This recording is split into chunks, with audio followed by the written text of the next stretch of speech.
Hello friends, welcome to my channel Shipra spiritual blog. I hope सब आप लोग अपनी लाइफ में बहुत अच्छा कर रहे होंगे। तो आज मेरा जो टॉपिक है आज का वो है माया। फिर से आपको ये बार बार लग रहा होगा कि मैं क्यों इस टॉपिक के पीछे पड़ी हूँ, मैं क्यों बार बार इस पे ही अपना वीडियो बना रही हूँ।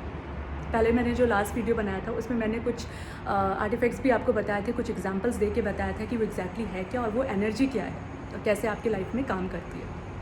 आज कुछ दिन मैंने ये वीडियो मैं बहुत दिन के बाद बना रही हूँ क्योंकि मुझे टाइम भी नहीं मिल पाया था और मैं थोड़ी कुछ बुक्स भी पढ़ रही थी और मैं चाहती थी कि इसको आपके सामने और एलाबोरेट करूँ, लेकिन वो जल्दी और मैं अपने एग्जांपल्स, अपने पर्सनल एक्सपीरियंस को भी आपको बता सकूँ कि मैंने अपनी लाइफ में कैसे इसको अप्लाई किया और कैसे इम्प्लीमेंट किया। और तब मुझे रियलिटी समझ में आई कि जैसा मैं सोचती हूँ या जैसे आप सोचते या पूरी दुनिया जैसा सोच रही है ना, वो चीज़ है ही नहीं, वो कुछ और ही है। मतलब इसके पीछे भी एक बहुत बड़ी ऊर्जा काम करती है, एक बहुत बड़ी एनर्जी काम करती है। उस एनर्जी को समझना बहुत ज़रूरी है। तो मैं थोड़ा सा अपना एग्जांपल देती हूँ आपको, ठीक है। कुछ साल पहले मतलब मेरा जो बिहेवियर था बहुत ही मैं ये बोल सकती हूँ कि बहुत ही मतलब हाइपर एक्टिव थी मैं और बहुत इमीडिएट एक्शंस लेती थी और मतलब बिना सोचे समझे चीज़ें करती थी। बहुत अनस्टेबल थी, मतलब इंटरनली और आउटसाइड भी मैं बहुत अनस्टेबल थी। मेरा बिहेवियर बहुत ही चेंज था। मतलब कोई भी प्रॉब्लम्स आए तो मैं एकदम से टेंशन में आ जाती थी कि अरे ये कैसे हो गया और कैसे होने लगा। मतलब मैं भगवान का नाम जपने लगती थी, पूजा करने लगती थी। ऑफकोर्स मैं बहुत स्पिरिचुअल हूँ, तो मैं उस चीज़ पे बिलीव हमेशा से करती आई थी कि मतलब मैं भगवान का नाम लेती हूँ तो शायद वो प्रॉब्लम्स कम हो जाती हैं, ठीक है। और उसके बाद कुछ दूसरी प्रॉब्लम आ गई तो मैं उसको लेके सोचने लगती थी, ओवरथिंक बहुत करती थी, बार बार। तो मेंटली मैं बहुत अनस्टेबल हो गई थी। मतलब मैंने उस चीज़ को खुद भी फील किया है कि मेरे हेल्थ पे बहुत इश्यूज़ आए। कई सारे लोग हैं इनकी लाइफ में, मैं कई सारे लोग से अभी भी मिलती हूँ। जैसे मैंने जब ये स्पिरिचुअल जर्नी स्टार्ट की तो मैंने कई बुक्स पे पढ़ा, क्योंकि ऐसा तो नहीं कर सकते ना आपकी लाइफ में प्रॉब्लम हो और अब ये बोले कि अरे ये तो माया है, तो आप बुक पढ़ने लग जाओगे और सोल्यूशन नहीं। कुछ देर के लिए तो आपको वो प्रॉब्लम्स फेस करनी पड़ेगी। आप करते हो उस तरह की प्रॉब्लम्स, या आपकी लाइफ में किसी स्टक सिचुएशन में हो सकते हो, या फिर कुछ लिमिटिंग बिलीव्स हो सकते हैं, या आप ऑफिस में काम कर रहे हो तो कुछ आपके कलीग्स आपको कुछ ऐसी बात बोल देते हैं। मतलब मैं एक प्रैक्टिकल सिनेरियो लेके चल रही हूँ, मैं और सबको भी इंक्लूड कर रही हूँ, इंक्लूडिंग मी, मेरा भी जो एक्सपीरियंस है। तो मुझे चीज़ें ना समझ में नहीं आती थी, मैं एकदम से ओवर रिएक्ट करती थी, ओवर थिंक करती थी, ठीक है। तो मैंने लाइफ में इतनी सारी प्रॉब्लम्स आई क्योंकि जो मेन प्रॉब्लम है, जो मेन कोर है, मैं उसकी तरफ फोकस ही नहीं कर रही थी। हर बार ये सोचती थी कि अरे ये प्रॉब्लम कैसे आ गई, फिर जब सिर्फ प्रॉब्लम्स के बारे में सोचती रहती थी और ऐसा सोचते सोचते कंटिन्यूअस प्रॉब्लम से ही घिरी हुई थी। 4 साल 5 साल तक मेरे साथ सिर्फ प्रॉब्लम्स ही मुझे दिखाई देते थे। मन शांत नहीं था। सोचिए, हमारा मन बहुत इम्पॉर्टेंट है, उसे स्टेबल करना बहुत ही ज़्यादा इम्पॉर्टेंट है। आप तभी अपनी लाइफ को ग्रेसफुली आगे लेकर जा पाओगे, लेकिन वो ग्रेस था ही नहीं। अपने आप को ही नहीं समझ पाती थी कि मैं यार क्या चल रहा है लाइफ में, तो हमेशा प्रॉब्लम्स के बारे में सोचती रहती थी। तो अचानक मुझे किसी ने बताया कि मुझे मेडिटेशन करना चाहिए। तो मैंने जब मेडिटेशन स्टार्ट किया था, जब अपने चक्रास पे काम किया था, तो बहुत अलाइंड हुई थी और धीरे धीरे मैंने फिर बुक्स भी पढ़ना स्टार्ट किया था और फिर मैंने उसको प्रैक्टिकली अपने लाइफ में अप्लाई किया था। और फिर ये रियलाइज़ हुआ कि मतलब इतने अमेजिंग फैक्ट्स मिले मुझे पढ़ने के बाद और उसको अपनी लाइफ में अप्लाई करने के बाद कि मतलब जो भी प्रॉब्लम्स है ना, वो हमेशा आपकी लाइफ में आती रहेगी। मतलब एक मैंने ग्रंथ भी पढ़ी, मैंने गीता भी पढ़ी, सब में ये बात बोली गई है, सब में ये बात कही कि अगर आप मनुष्य रूप में पैदा होते हो तो आपकी लाइफ में प्रॉब्लम्स तो आएंगी ही। मतलब कृष्ण जी और जब राम जी भी पैदा हुए थे तो भी उन्होंने कितनी प्रॉब्लम्स को फेस किया था। या तो उनके साथ ऐसा नहीं था कि वो भगवान के रूप में आए हैं तो उनके साथ सब चीज़ें अच्छी चल रही थी, नहीं। ये एक बहुत बड़ा एग्जाम्पल है। मतलब कृष्ण जी और राम जी जो हैं वो हमारे लिए बहुत बड़ा एग्जाम्पल है कि जब वो एक मनुष्य रूप में आए थे तो उन्होंने भी वो सारी प्रॉब्लम्स को फेस किया था। मतलब आप एक मनुष्य रूप में आए हो तो आपके सामने वो प्रॉब्लम्स तो आएंगी, तो पहले एक्सेप्ट दिस, पहले तो मुझे एक्सेप्ट करना है। तो मैंने एक्सेप्ट करना सीखा। जो फर्स्ट स्टेप था मेरा, वो मैंने पहले एक्सेप्ट किया कि हाँ, मतलब प्रॉब्लम्स तो आएंगी, ठीक है। मैं 2 बच्चों की माँ भी हूँ, तो कई सारी प्रॉब्लम्स उनके साथ भी आती थी छोटी छोटी। तो मैं इतना टेंशन हो जाता था मुझे कि मतलब क्या चल रहा है लाइफ में, क्यों चीज़ें स्टेबल नहीं है, ठीक है। तो अगर आप हर छोटी छोटी प्रॉब्लम्स को सिर्फ प्रॉब्लम्स लेके समझते रहोगे ना, तो ज़िंदगी भर सिर्फ प्रॉब्लम्स ही दिखेंगी, आप उसका सोल्यूशन कभी भी आपको नहीं मिलेगा। तो मैंने ना पहले ये रियलाइज़ किया कि यार देखो, मनुष्य रूप तो मिला है, मतलब मैं ठीक है, ह्यूमन बीइंग हूँ तो ऑफकोर्स मुझे प्रॉब्लम्स तो मिलेंगी। मैंने बुक्स जब पढ़ी, मैंने जब ग्रंथ पढ़े, क्योंकि स्पिरिचुअल थी मैं तो सिर्फ पूजा करती थी, तो पूजा पाठ से सिर्फ आप चीज़ों को समझ नहीं सकते। आपको प्रैक्टिकली समझने के लिए क्या होता है कि हमारे सारे जो धर्म ग्रंथ हैं वो बनाए गए हैं, जिसे पढ़ कर के ही आप अपने ज्ञान को यानी अपनी नॉलेज को और इम्प्रूव कर सकते हो। ठीक है, तो मेरा जो फर्स्ट स्टेप था, मैंने उसमें ये सोचा कि यार देखो प्रॉब्लम्स तो आएंगी, सो एक्सेप्ट दिस स्टेप। उसे एक्सेप्ट किया। एक्सेप्ट करने के बाद तो मेरी 50% प्रॉब्लम्स तो ऐसे ही सॉल्व हो गई थी। ठीक है, मैंने उसे एक्सेप्ट किया। दूसरा ये कि अगर आप मतलब धर्म ग्रंथ में ये चीज़ बताया गया है कि अभी कुछ दिन पहले मैं एक बुक पढ़ रही थी, बहुत ही अच्छी बुक थी वो, और उसमें था कि सबसे बड़ा रहस्य, आई थिंक वो बहुत फेमस बुक है द सीक्रेट करके, जिसमें इस बात को बोला गया है कि जो आपका मन है, अगर कुछ देर के लिए आप अपने शरीर से उसको अलग कर दो, मतलब आप ये सोचो कि मन जैसे कोई चीज़ ही नहीं है, मन है ही नहीं, तो कितनी हद तक मतलब आपको कभी होता है ना कि हम किसी गैदरिंग में खड़े हैं, किसी ने कुछ बोल दिया तो बुरी लग गई बातें, मतलब अनस्टेबल, मैं स्टेबिलिटी की बात कर रही हूँ कि अनस्टेबल है, अरे बुरा लग गया। ठीक है, किसी की बात सुनी तो बहुत दुख हो गया। तो ये सुख और दुख कंटिन्यूअस आपको इतना अंदर से आपको तोड़ दिया है कि आप स्टेबल हो ही नहीं पा रहे। आप कंटिन्यूअस उस बारे में सोचते जा रहे हो, मेरे मन आज बहुत ख़राब हो गया, मेरा मन आज बहुत दुखी है, मेरा मन आज बहुत खुश है, मेरा मन कर रहा है कि मैं ये करूँ, मेरा मन हो रहा है। तो जो मन है ना, मन सबसे इम्पॉर्टेंट तो आपका मन है, उस पर कंट्रोल होना बहुत ज़रूरी है। श्री कृष्ण जी ने गीता में भी अर्जुन को समझाया था कि जो इंद्रियां हैं तुम्हारी, जो मन है ना, उस पर कंट्रोल करना सीखो। मतलब तो अपने योगा के थ्रू, यानी तुम जो मेडिटेशन करोगे, तुम्हारा मन सबसे पहले कंट्रोल में आएगा। तो जो उसमें उस बुक में एक बहुत अच्छी बात लिखी हुई थी, जो मैं आज आपके सामने शेयर कर रही हूँ, और मैंने अभी रिसेंटली उसको स्टार्ट किया, इम्प्लीमेंट किया, और मैंने बहुत ही अच्छा इफेक्ट देखा है, बहुत ही अच्छा इफेक्ट, सीरियसली। कि जो मन जैसी कोई चीज़ नहीं होती, सबसे पहली बात तो मन जैसी चीज़, अगर आप मन को थोड़ा अपने ब्रेन से, अपने थिंकिंग से कुछ देर के आप अलग करके रख दोगे, तो आपको ये रियलाइज़ होगा कि ना तो आपको सुख का फीलिंग हो रहा है, ना दुख लग रहा है, ना आप किसी चीज़ को ओवर थिंक कर रहे हो। अगर कोई चीज़ हो भी रही है ना, तो आप बोलते कि आप ठीक है, हो रहा है, होने दो, इसका सोल्यूशन मिलेगा। तो आप मन को अगर थोड़ी देर के लिए अलग कर दो, तो आपकी कितनी सारी प्रॉब्लम्स तो वैसे ही सॉल्व हो जाएंगी। मतलब आपकी डेडलाइंस हैं, मैं ऑफिस की भी बात कर सकती हूँ, कितनी सारी चीज़ें हैं जो आपको समझ में आ जाएंगी कि यार मन को थोड़ा आप साइड कर दो, तो आपको वो चीज़ फील ही नहीं होगी, जो कि माया का इफ़ेक्ट है। मैंने आपको साथ लास्ट वीडियो में भी बताया था कि आपके चारों तरफ जो भी सिनेरियोज़ हैं, वो किसी एनर्जी की वजह से, आपके साथ कोई चीज़ हो भी रही है तो भी उसमें आपका कंट्रोल नहीं है। ये चीज़ मैंने आपको पहले भी बताई थी और अब भी बोल रही हूँ कि आपकी लाइफ में जो कुछ भी हो रहा है, उस पर आपका कंट्रोल नहीं है। तो अगर हम बार बार अपने मन को ये बोलते हैं कि ये तरह प्रॉब्लम्स हैं, मेरे लाइफ में ऐसा क्यों होता है, मैं तो ऐसा चाहता था लेकिन फिर भी ऐसा हो गया, तो कंटिन्यूअस आप अपने जो आपकी जो मतलब आपकी जो हेल्थ है, एक तो वो घटती जा रही है, और आप अपने मन को, अपने सोल को, जो एक पॉजिटिविटी के साथ हमें लेके जाना है, वो हमारा कंटिन्यूअस हम नेगेटिव थॉट्स के थ्रू उस सोल को भी नरिश कर रहे हैं। Soul is very important. मेरे हर वीडियो में आपको यही मिलेगा कि जब मैंने अपने सोल पे फोकस किया, मैंने अपनी आत्मा पे फोकस किया, मतलब अपनी जो आपका जो मेन पॉइंट है, मतलब आप अपनी बॉडी को सिर्फ हटा दो, मतलब मैं अपना चेहरा हटा दूँ, मैं अपनी बॉडी हटा दूँ, अपना हाथ हटा दूँ, तो क्या बचता है? सिर्फ एक डॉट, सिर्फ आपका एक प्योर चेतना, प्योर सोल, वही सबसे बड़ा सच है।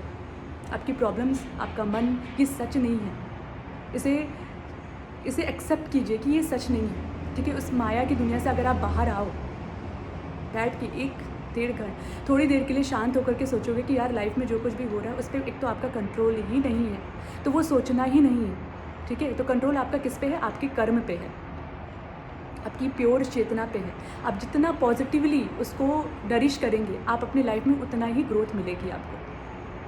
तो ये जो जितनी प्रॉब्लम्स चल रही हैं, जितनी चीज़ें आप देख रहे हो, अच्छा भी देख रहे हो, बुरा भी देख रहे हो, वो सब माया का ही इफ़ेक्ट है। वो एक एनर्जी है जिसके थ्रू आपके सामने रेगुलेट हो रही है। ये प्रारब्ध कर्म है जो आपके साथ जुड़ी हुई है और आपके साथ घटित होगी, इस पर आपका कोई कंट्रोल नहीं है। ठीक है, तो ये एक बात हुई। और मतलब आप समझ में आ गया होगा आपकी कि माया क्या चीज़ है, अगर आप थोड़ा सा समझ में। तो आज मैं उसके प्रिंसिपल के बारे में भी समझाने चाह रही हूँ आपको। जो कुछ देर अभी मैंने थोड़ी देर पहले एक बुक भी पढ़ी थी, कुछ दिन पहले, आदि शंकराचार्य की, जिसमें उन्होंने बहुत ही खूबसूरत तरीके से माया को एक्सप्लेन किया है। मतलब उसको समझने के बाद शायद आपको ये समझ में आ जाए कि हमारी लाइफ में जो भी चीज़ चल रही है, मतलब हमारी जो लिमिटिंग बिलीव्स भी है, इवन लाइक कुछ लोग आके बोलते हैं, मतलब हम सोशल गैदरिंग में खड़े हैं, कुछ बोलते हैं अरे तुम तो ये काम नहीं कर सकते, तुम्हारे तो ये पोजीशन है तो तुम वो काम नहीं कर सकते। तो जो आपको ये बात डिक्टेट कर रहा है ना, डोंट लिसन देम। आप एक प्योर सोल हो, एक फ्री आत्मा हो, ठीक है। उस आत्मा का कोई रूप ही नहीं है। मैं एक स्पिरिचुअल साइड ही हमेशा जाती हूँ और हमेशा प्रैक्टिकली ही उसको लेकर के मैंने चलना स्टार्ट किया है कि कोई कुछ भी बोले आपको, ना तो आपको अच्छा लगना चाहिए, ना आपको बुरा लगना चाहिए। आपकी आत्मा का सिर्फ 2 ही काम है, खुश रहना है, खुश रहिए और अपनी आत्मा को पॉजिटिवली इम्प्रूव कीजिए और एलेबोरेट कीजिए। कैसे करेंगे? नॉलेज गेन करके। जब आप पढ़ना शुरू करते हैं, जब आप ग्रंथ की तरफ जाते हैं, जब आप वेदों की तरफ जाते हैं, वेदों में भी, ऋग्वेद में भी, सामवेद में भी, हमेशा सारे वेदों में, सारे ग्रंथों में बताया गया कि मनुष्य को किस तरीके से जीना चाहिए। अगर आप उसको फॉलो करके अपनी लाइफ को लेके जाओगे ना, तो आपको सब कुछ एकदम झूठ लगेगा। आपको रियलाइज़ होगा कि अरे हाँ, ये तो सच है ही नहीं। मतलब मैं अपना एक एक्सपीरियंस आपको बताऊं कि मैं जब 12th में थी, मतलब मैं जब 11th में, जब यहाँ पे आप अपने सब्जेक्ट को चूज़ करते हो, तो जब मैंने अपना सब्जेक्ट चूज़ किया था, तो कुछ लोग मुझे बोले कि अरे तुम साइंस नहीं पढ़ सकती, कुछ लोग बोले कि बहुत टफ़ है, पढ़ ही नहीं सकती। मतलब कुछ दिन तक तो मुझे भी लगा कि अरे शायद नहीं पढ़ सकती। मतलब डर तो लगता ही है ना कि किसी ने इतनी सारी बातें बोल दी। उस समय इतने छोटे एज में हम ये तो नहीं सोचते ना कि अरे माया है। जब तक आपके लाइफ का आपको अनुभव नहीं होता, तब तक आप उस स्टेज पे नहीं आ सकते, ठीक है। तो मेरा एक लिमिटिंग बिलीफ था कि मैं साइंस नहीं पढ़ सकती, ठीक है। यूपी बोर्ड में पढ़ रही हूँ तो मैं इंग्लिश नहीं बोल सकती। लेकिन जब मैंने साइंस भी पढ़ा, मैं अच्छे मार्क्स भी लेके आई और मैंने इंग्लिश बोलना भी स्टार्ट किया, तब मुझे ये रियलाइज़ हुआ कि जब तक आप लोगों की बातों पे बिलीव करते रहोगे, आप अपनी रियलिटी को नहीं समझ पाओगे, ठीक है। तो फिर मैंने लड़ाई भी की, मैंने नहीं, मुझे पढ़ना है और मुझे करना है, तो मैंने वो चीज़ की। जब तक आप अपने मन को, अपने ब्रेन को ऑर्डर नहीं करोगे कि नहीं तुम्हें ये काम करना ही करना है, तुम ये काम कर सकते हो, ठीक है। कि आप एक प्योर आत्मा हो ना। हम अपने आत्मा को, सबसे बड़ी प्रॉब्लम तो ये है कि हम अपने आप को एक शरीर समझते हैं, तो हम शरीर नहीं हैं। अगर आप ये शरीर तो नश्वर है, मतलब जो सत्य है, जो अटल सत्य है ब्रह्मांड का, वो है मृत्यु, ठीक है। तो जब आपका सोल आपकी बॉडी को छोड़ती है, तो सोल उस परम तत्व में विलीन हो जाती है। मैंने अपनी लास्ट वीडियो में भी बताया था कि किस तरीके से चक्र कंप्लीट होता है और जो आपका प्योर सोल होता है वो उस परम तत्व में जाकर के विलीन हो जाती है। लेकिन शरीर तो यही है, नश्वर है, तो हमने उसे पोषित नहीं करना है, हमें सोल को फोकस करना है। Soul is the very important. अपने सोल को अच्छा रखना है, पॉजिटिव सोचना है, अच्छा करना है। जब आप अच्छा करते तो आपके साथ भी अच्छा होता है। ये भी तो एक बिलीव है ना कि आप अच्छा करोगे तो अच्छा होगा। तो ये किस तरीके से काम करता है वो मैं आज आपको बताऊंगी। ये एक प्रिंसिपल है, ठीक है। तो इसमें क्या था कि हाँ, मतलब मैं आपको बता रही थी कि जब मैंने बिलीव करना नहीं, जब मैंने वो चीज़ पढ़ाई की और मैंने सीखा, तो मैं वो चीज़ को कर ले गई और बहुत अच्छा कर ले गई। आज वही लोग सोचते हैं कि अरे, मतलब हम जिसको बोलते थे वो नहीं कर सकता था, लेकिन उसने ऐसा किया, तो आप भी वो काम कर सकते हो। टफ़ से टफ़ चीज़ भी, मतलब अगर आप ये सोच रहे हो कि मैं ये काम नहीं कर सकता, मेरी तो एज हो गई। कुछ लोग ये भी बोलते हैं कि अरे बच्चे हो गए, अब तुम्हें घर संभालना चाहिए, है ना, तो तुम्हारी अब इस एज के बाद तुम पढ़ाई नहीं कर सकते। तो ये एक लिमिटेड बिलीफ है। दिस इज़ ऑल्सो माया। ये भी एक माया है, एक मोह है, जिसमें हम फंस जाते हैं और अपनी आत्मा को इतना छोटा समझ लेते हैं, अपने आप को इतना छोटा समझ लेते हैं कि हम उस लिमिट को क्रॉस ही नहीं कर पाते। लेकिन जिस दिन आप उस लिमिट को क्रॉस कर जाओगे तो आप वो बन जाओगे, मतलब जो आपको बोल रहा है वो भी आपको मतलब देखेगा, कहेगा अरे वाह, मतलब मैं कुछ कह रहा था लेकिन ये अपने आप को करके दिखाया। तो वो वही प्योर सोल है। अपने ब्रेन में, अपने मन को इस तरीके से हमें फिक्स करके रखना है कि कुछ भी हो जाए मैं सब कुछ कर सकता हूँ, क्योंकि मैं एक प्योर सोल हूँ, मैं एक शांत सोल हूँ, मैं उस उच्चतम चेतना का हिस्सा हूँ जिस स्रोत से इस पूरी ब्रह्मांड की रचना हुई है। अगर आप एक बैंग थ्योरी थी, मैं इस थ्योरी को एक्सप्लेन करूँगी थोड़ा सा माया को समझाने के लिए। एक बैंग बहुत ही फेमस थ्योरी आई थी, big bang theory, sorry not bang, big bang theory, जिसमें कि एक एक्सप्लोज़न हुआ था, बहुत तीव्र ऊर्जा का एक्सप्लोज़न हुआ था और उसके बाद सारे ब्रह्मांड की संरचना हुई थी। मतलब सूर्य बना था, ये ग्रह बने थे, तारे बने थे। मतलब कितने साल थे, कितने करोड़ों वर्ष पहले हमारी जो पृथ्वी थी, जो अर्थ था, वो पूरा एक आग का गोला था। किस तरीके से वो आइस एज में आया, स्टोन एज में आया, और फिर पूरी मतलब इस पूरे पृथ्वी को बनने में कितने करोड़ साल लग गए। ठीक है, तो वो पूरी पृथ्वी अस्तित्व में आई थी। तो ये तो जो बिग बैंग थ्योरी है तो साइंस ने दी थी, लेकिन उससे भी पहले, अभी मैंने कुछ दिन पहले एक ब्रह्मांड पुराण पढ़ा था, जो कि मतलब वो फैक्ट लिखे हुए हैं, वो फैक्ट लिखा हुआ है उसमें कि उससे भी पहले इस बात की चर्चा, इस बात का उल्लेख हो चुका है कि ये सृष्टि कैसे अस्तित्व में आई थी। मतलब पानी सबसे पहले आया था, और उसके बाद एक हिरण्यगर्भ नाम दिया गया था, यानी एक सोने का अंडा था, यानी शून्य के आकार का। अगर आप एग को देखोगे तो उसका ओवल शेप दिखता है ना आपको, शून्य जैसा, तो वो शून्य था। मतलब आपकी सृष्टि जो स्टार्ट हुई है ना, वो शून्य से स्टार्ट हुई है। मतलब सब कुछ वहीं से स्टार्ट होता है और वहीं पे जाके उस चक्र को कंप्लीट करके ख़त्म हो जाता है, which is very very important. मतलब अगर आप सोचो बैठ करके, तो आप खुद सोचो कि ये ब्रह्मांड कैसे चल रहा है, कैसे हर चीज़ अपनी जगह पे प्लेस्ड है, कैसे सब चीज़ काम कर रही है, कैसे हमारे सामने सारे दृश्य आते हैं, हमारे सामने घटनाएं घटित होती हैं, कौन है इसके पीछे। हम ना चाहते हुए भी हमारे चीज़ें हमारे साथ वो चीज़ हो जाती हैं। हम चाहते हैं हम इधर जाएं, लेकिन कुछ ऐसा होता है कि हम किसी दूसरे डायरेक्शन में चले जाते हैं, जो कि हम डिज़र्व करते हैं। तो ये सारी चीज़ें किस तरीके से होती हैं उस ब्रह्मांड पुराण में बताया गया। मतलब उस बिग बैंग थ्योरी से पहले भी उस ब्रह्मांड की रचना जो हुई है, वो ब्रह्मांड पुराण में बताया कि हिरण्यगर्भ जो कि शून्य के शेप का था, जो कि सोने का अंडा था, एक तीव्र ऊर्जा के साथ जब उसका विस्फोट हुआ था, तो सारी पृथ्वी, सारा जो सजीव तत्व था, वो सब अस्तित्व में आया था। विष्णु जी की उत्पत्ति हुई थी, ब्रह्मा जी की उत्पत्ति हुई थी, और ये जो नॉलेज था, मतलब ये जो ज्ञान था, सबसे पहले उस मूल स्रोत ने ब्रह्मा जी को दिया था। मूल स्रोत यानी आदि शक्ति, माँ जगदम्बा। ठीक है, उस शून्य, उस बिंदु से जो शक्ति निकली थी, उस माया, योग माया जिसे बोला गया था, जिसके बाद महाकाली, महासरस्वती, महालक्ष्मी जैसी माँ जगदम्बा का भी स्वरूप अलग अलग तरीके से उनका प्रादुर्भाव हुआ था। उन्होंने इस नॉलेज को शेयर किया ब्रह्मा जी के साथ। ब्रह्मा जी ने इस ज्ञान को बताया था नारद जी को, और नारद जी से ये ज्ञान पहुंचा था वेद व्यास जी के पास, और वेद व्यास जी से ये ज्ञान पहुंचा था सूत जी के पास। मतलब नॉलेज का विस्तार किस तरीके से हुआ था। और आप सोचिए, सबसे मेन इम्पॉर्टेंट है कि जब पूरा ब्रह्मांड जो बना था, एक विचार से बना था। मतलब उस परम तत्व ने विचार किया कि क्यों ना इस पूरे ब्रह्मांड के अस्तित्व को विस्तृत किया जाए। मतलब ये बात भी बोली जाती है ना, जैसा आप सोचते हो वैसा ही बनते हो, क्योंकि आप एक ब्रह्मांड हो, आप एक शरीर नहीं हो, आप एक सोल हो, उसी प्योर सोल का एक मतलब ब्रह्म तत्व हो। आपके अंदर भी वो ब्रह्म तत्व है। मतलब आप जैसा सोचते हो वैसा ही बनते हो। ये बात साइंस में भी बताई गई कि आपका जो डीएनए है, जो सेल है, वो वैसा ही कॉपी आपके बॉडी को रेप्लिकेट करेगा या ट्रांसक्रिप्ट करेगा जैसा आप थिंकिंग रखते हो। जो आरएनए होता है ना, वो उसी तरीके से ट्रांसक्रिप्ट करता है डीएनए को, और फिर आपकी बॉडी का निर्माण करता है। मतलब आपका पूरा शरीर, आज से ये बात सच जानिए कि आप एक शरीर नहीं हो, आप एक ब्रह्मांड हो, उस परम तत्व की ऊर्जा से उत्पन्न हुए हो, आप एक प्योर सोल हो।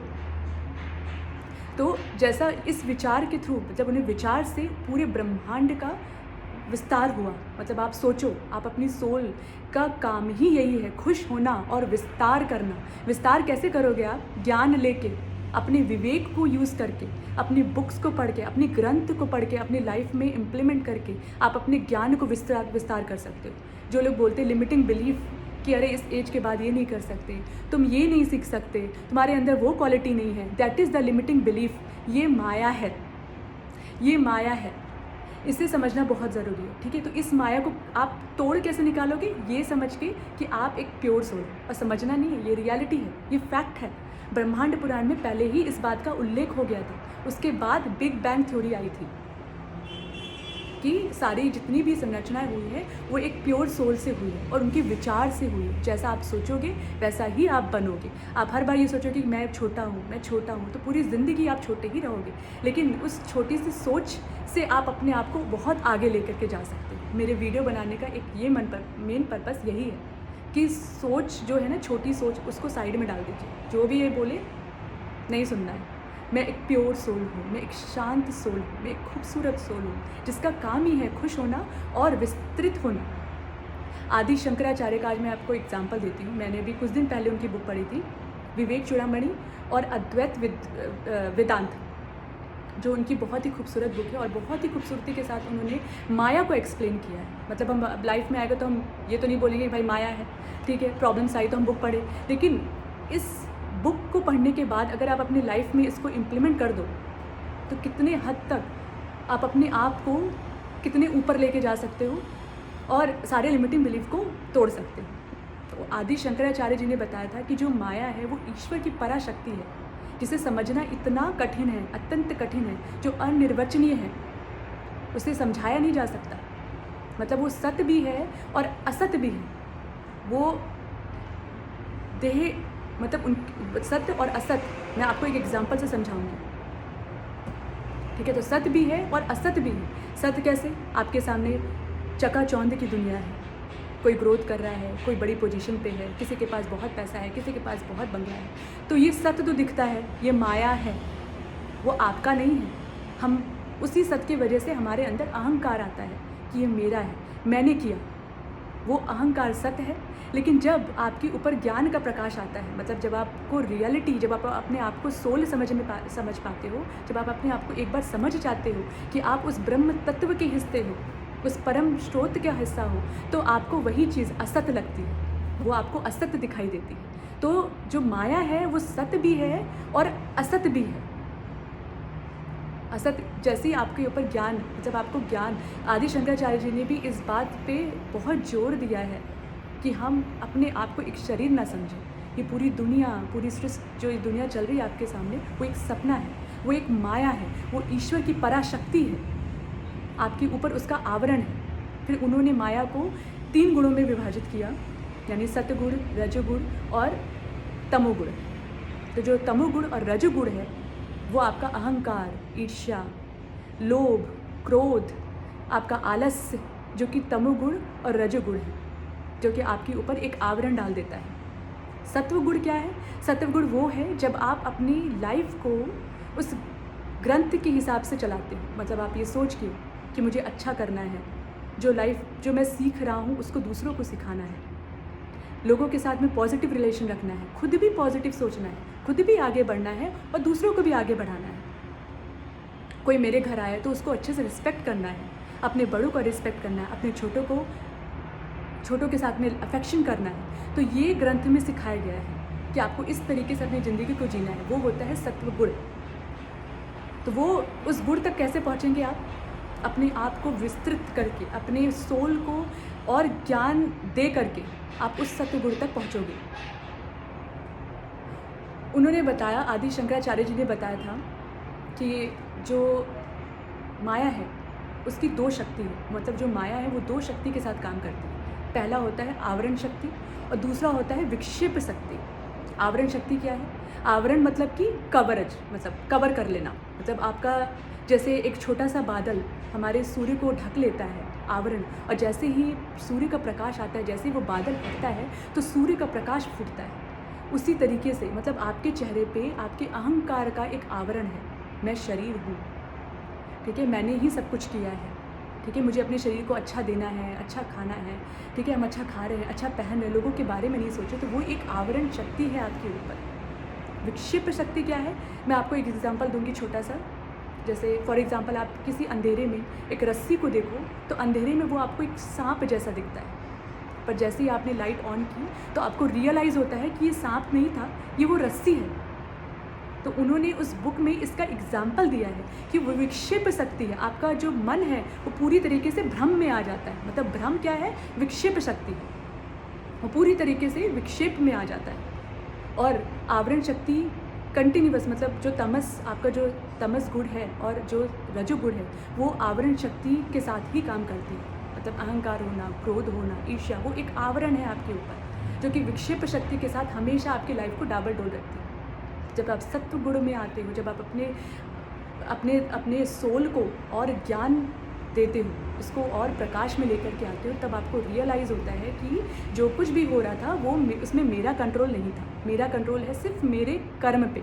मतलब आपके जितने ग्रंथ हैं, सब जितने भी ग्रंथ बनाए गए, 18 ग्रंथ बनाए गए हैं, और उन सारे ग्रंथों में सिर्फ एक ही बात बोली गई कि मनुष्य का जो कंट्रोल होगा वो सिर्फ उसके कर्म पे होगा, और किसी भी चीज़ पे उसका कंट्रोल नहीं है। उसके लाइफ में क्या घटित होगा, उसके लाइफ में कौन आएगा, उसकी कैसी शादी होगी, उसका कैसी नौकरी होगी, उसके कैसे बच्चे होंगे, ये सब कुछ आपके कंट्रोल में नहीं है।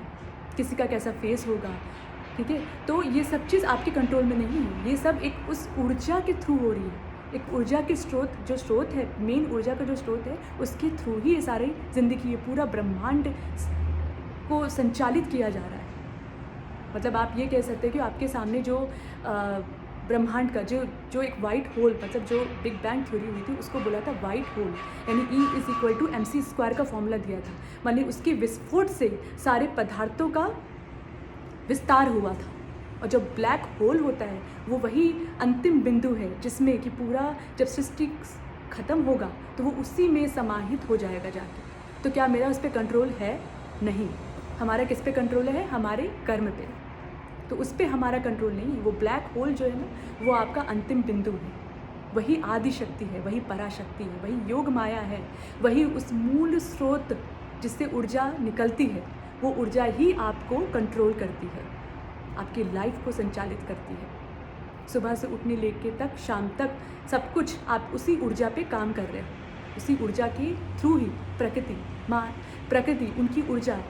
मतलब आप अपने आप को शरीर मत समझो, आप एक आत्मा हो, ना कभी थक सकती है, ना मर सकती है, ना काटा जा सकता है, ना फेंका जा सकता है, ना चुराया जा सकता है। लेकिन इस आत्मा का दो ही काम है, विस्तृत होना और खुश होना। खुश रहो, खुश रहना। अरे जो कुछ भी होगा क्या उस पर कंट्रोल है? उसका खुश होकर के हमें सोल्यूशन निकालना ही हमारा कर्म है। और जिस टाइम आप सीरियसली, मतलब कोई भी प्रॉब्लम हो ना, 2 मिनट शांति से बैठ करके अगर आपको जो इसका सोल्यूशन निकाल लिया ना, तो वो प्रॉब्लम कभी भी प्रॉब्लम नहीं रहेगी। मतलब आपको ये सोचना है कि आपकी प्रॉब्लम बड़ी है कि आप बड़े हो। लेकिन अगर आप अपने प्रॉब्लम को बहुत बड़ा समझ लिया तो वो प्रॉब्लम हमेशा आपके साथ रहेगी। मेरे साथ बहुत प्रॉब्लम है, मेरे साथ बहुत प्रॉब्लम है, मेरे साथ ये सब चीज़ें होती हैं, मेरे साथ ऐसा होता है। कंटिन्यूअस आप उसी फेज़ में हो, उसी लिमिटिंग बिलीफ में हो, उसी माया की ऊर्जा में हो। लेकिन जिस दिन आप ये समझ जाओगे कि इस पे आपका कंट्रोल नहीं है, आपका कंट्रोल है खुश होना। आपको प्रॉब्लम्स भगवान ने इसलिए नहीं दी कि आप अपने सोल को दबा दो, आप अपने आप को दबा दो। आपको इसलिए दी गई है ताकि आप उससे सीखो। मेरे लाइफ में जितनी भी प्रॉब्लम्स आई है, मैंने हमेशा उस प्रॉब्लम से सीखा है और सीख करके आगे बढ़ी हूँ। मतलब प्रॉब्लम्स होगी लाइफ में, आपको बैठना नहीं है। मन नहीं कर रहा, मन को साइड में डाल दो। आप अपने मन को अपनी बॉडी से हटा दो, कुछ देर के लिए हटा के देखो, इतना लाइट फील होगा ना आपको, इतना शांत फील होगा ना, आपको कहेगा, आपको खुद लगेगा कि अरे वाह क्या बात है। तो खुश रहना है। किसी ने बुरा बोल दिया तो हम दुखी हो गए, किसी कुछ अच्छा हो गया तो हम बहुत खुश हो गए। नॉर्मल रहना है, ना खुश होना है ना दुख होना है, क्योंकि वो सब चीज़ माया है। आज के बाद आपको समझ में आएगा कि सब कुछ माया ही है जो आपके सामने आ रही है। आपको रिएक्ट कैसे करना है ये आपके ऊपर कंट्रोल है। आप ओवर रिएक्ट करते हो या शांत रह के उसके प्रॉब्लम का सल्यूशन निकालते हो, ये आपके ऊपर है। उससे ही आपकी पर्सनालिटी इम्प्रूव होगी। जैसे पहले मैं क्या थी, बहुत ही मतलब सडन एक्शन लेती थी, अरे ऐसा कैसे हो गया, मतलब बहुत दुखी हो जाना। तो मेरी पर्सनालिटी ही ऐसी, सब मुझे बोलते थे बहुत टेंशन लेती है, सब ये बोलते थे। लेकिन जब से मैंने अपनी लाइफ में उस चीज़ को इम्प्लीमेंट किया है, उस सच को जाना है कि मैं तो एक सोल हूँ, ठीक है, जितनी प्रॉब्लम आ रही आने दो, मेरी पर्सनालिटी बहुत चेंज हो गई। लोग मुझसे कहते हैं अब कि कैसे इतनी शांत हो गई, सोचते भी हैं और कुछ नेगेटिव भी सोचते हैं, अरे घमंडी है। तो जो सोचना, किसी की सोच को आप तो कंट्रोल नहीं कर सकते ना, कंट्रोल आप अपनी लाइफ को कर सकते हो, अपने मन को कर सकते हो। और वो बुक में जो बोला है कि मन को साइड में आप थोड़ा डाल के देखो, तो आदि शंकराचार्य जी ने बताया था कि जो माया है ना, उसे आप कैसे हटाओगे, उसे दूर कैसे करोगे। किसी कर्म कांड या पूजा से नहीं कर सकते आप। जब तक आपके पास ज्ञान नहीं आएगा, जब तक, मैं ज्ञान की बात क्यों बोल रही हूँ, जब तक आप उस ग्रंथ को नहीं पढ़ोगे, अपने ग्रंथ की जो आपका जो ग्रंथ, मैं ये नहीं कहती कि आप पूरे ग्रंथ को एक बैठ पर पढ़ के अपना टाइम दो, लेकिन जब तक आप ये नहीं सोचोगे कि आप हो क्या, जब तक आपको रियलिटी समझ में नहीं आएगी तब तक ये माया आपके साथ हमेशा रहेगी। ठीक है, तो आपको हमेशा प्रॉब्लम आती जाएगी, आती जाएगी, आती जाएगी, लेकिन आपको समझ नहीं आएगा यार करना क्या है। लेकिन जिस दिन आप इस रियलिटी को समझ जाओगे कि आप एग्जैक्टली क्या हो, आपका सोल पर्पस क्या है, मेडिटेशन के थ्रू मैंने अपने आप को इसी तरीके से जाना कि सिर्फ मैं एक शरीर नहीं हूँ, मैं एक सोल हूँ। उसी स्रोत से मेरा प्रादुर्भाव हुआ है और मेरा एक ही काम है। मैंने टीचिंग की थी, तो मेरा जो प्रोफेशन है वो टीचर ही है।